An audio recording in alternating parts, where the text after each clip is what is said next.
Aujourd'hui, nous allons faire connaissance avec certains bébés animaux de l'Arctique, comme les phoques du Groenland, les bébés belugas, qu'on appelle aussi les baleines blanches, et les oursons polaires. Cœur de la forêt vierge, chaque jour est une quête. Et Mowgli sait se défendre face aux dangers qui guettent. Un petit boudin au fin fond de la jungle. Cette histoire se nomme le livre de la jungle.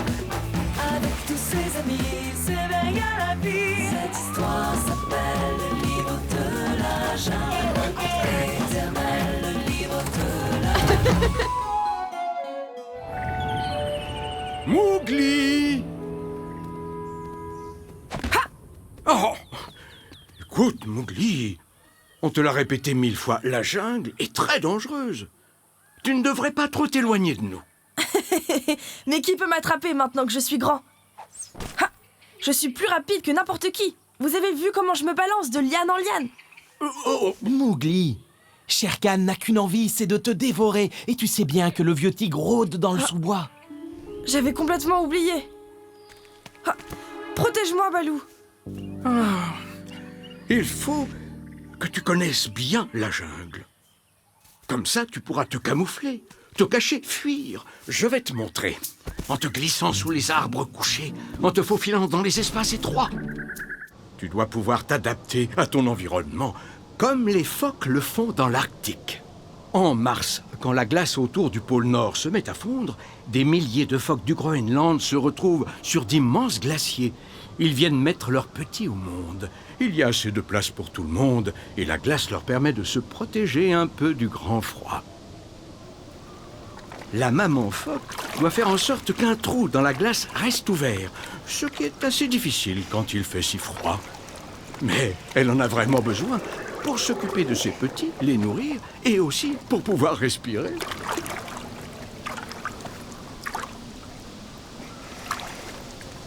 La maman phoque, qui pèse assez lourd, a parfois du mal à remonter sur la glace, même quand son petit qui est affamé s'impatiente. Un bébé phoque du Groenland pèse environ 10 kilos à la naissance. Et le plus important maintenant, c'est que les petits se nourrissent pour qu'ils grandissent rapidement. Parce que la maman phoque ne nourrit ses petits que pendant 12 jours. La fourrure blanche et duveteuse des bébés phoques ne les protège pas encore suffisamment du froid. Alors une fois qu'ils ont bien mangé, les bébés sont laissés seuls sur la banquise où ils attendent que leur fourrure devienne imperméable, c'est-à-dire que leur fourrure puisse les protéger de l'eau avant de pouvoir s'élancer dans la mer pour la première fois. La maman allaite son petit 7 fois par jour. Dès qu'elle l'a retrouvé, elle se déplace sur la glace et se met en position.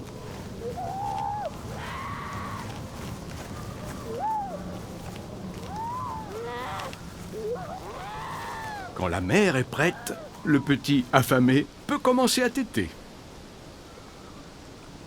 Le lait de phoque est très nourrissant. Le bébé phoque va prendre environ 2 kilos par jour. Après 12 jours d'allaitement, il aura pris beaucoup de force et il pèsera environ 35 kilos. La mère part ensuite à la recherche de nourriture et elle laisse son petit se mettre à l'aise et se repose.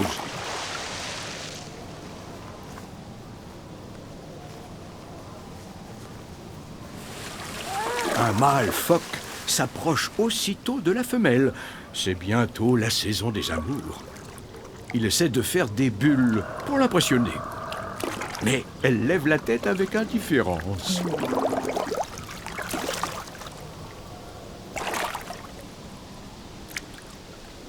Il essaie encore, bondissant sur la glace.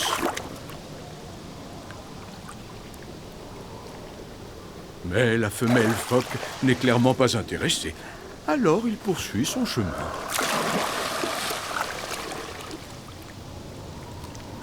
Après la courte période d'allaitement, les bébés phoques ne revoient plus leur mère.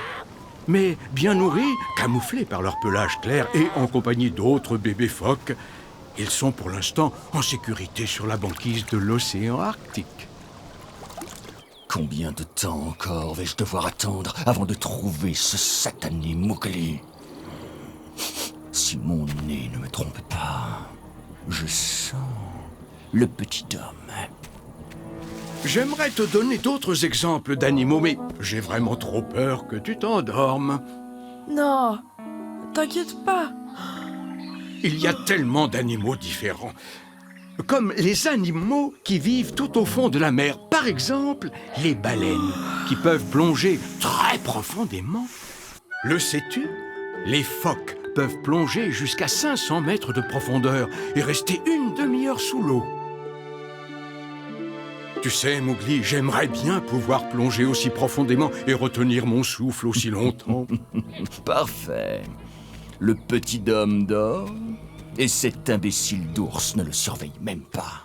Comme les phoques et les baleines, mais j'aurais peur de ne pas pouvoir remonter à la surface, même si je suis sûr de pouvoir flotter. Mais je ne sais pas si on peut voir quelque chose au fond. Balou! Mowgli! Attention! Shere Khan est juste là! Hein? Oh, Mowgli, tu ne dormais pas, j'espère. Moi?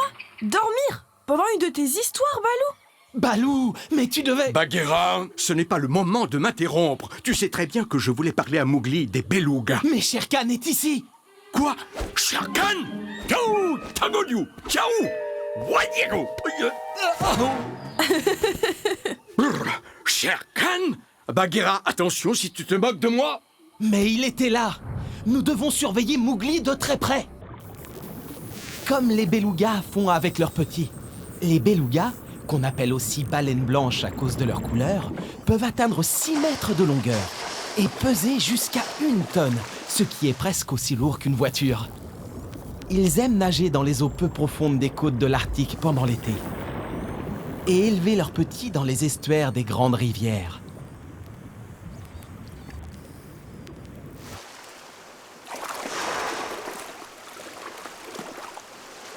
Les jeunes baleineaux nagent dans le sillage de leur maman. Ce jeune mâle est né il y a quelques heures seulement. Les mamans et leurs petits sont très proches les uns des autres.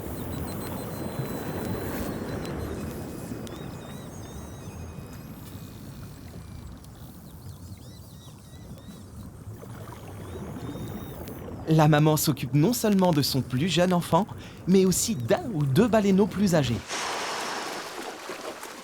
La maman et son petit sont inséparables pendant 2 ans. Le sais-tu? Les belugas sont les seules baleines qui soient capables d'avoir des expressions. Contrairement aux autres espèces de baleines, ils peuvent bouger leurs lèvres et aussi tourner la tête.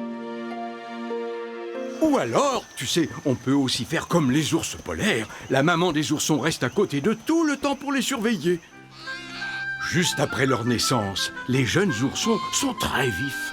Mais leurs bagarres ont souvent l'air plus dangereuses qu'elles ne le sont vraiment.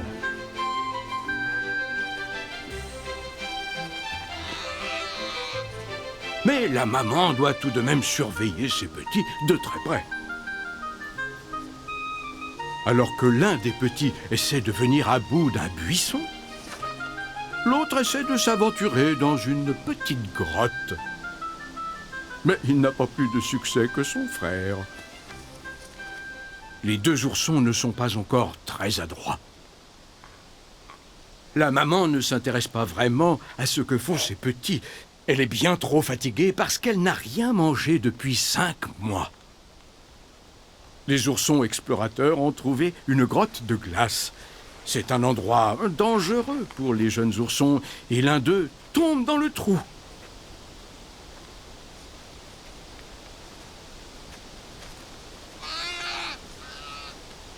Il n'arrive pas à en sortir tout seul.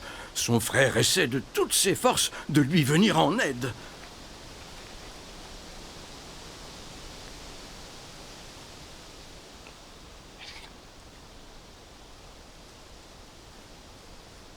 Le petit ours polaire est malheureusement trop loin de lui. Alors son frère décide d'aller trouver sa maman.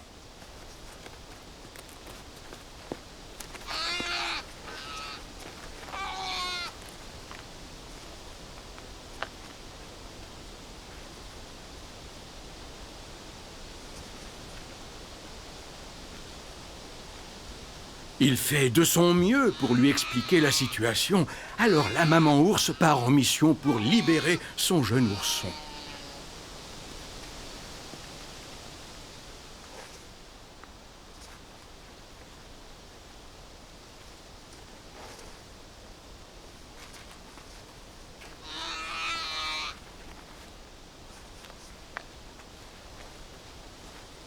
La présence de sa maman donne du courage au petit ours.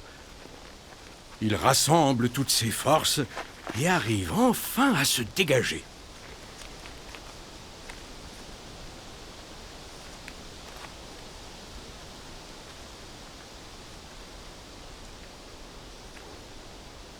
Tout finit bien, mais les jeunes oursons devront faire attention. Le prochain danger pourrait surgir de nulle part. Même s'ils ne sont pas d'accord, les oursons doivent maintenant se reposer avec leur mère. Demain, ils poursuivront leur route vers la mer glacée. Ils y resteront pour se nourrir jusqu'à ce qu'ils reviennent ici en novembre. Le sais-tu? Les ours polaires peuvent supporter des températures aussi basses que moins 50 degrés.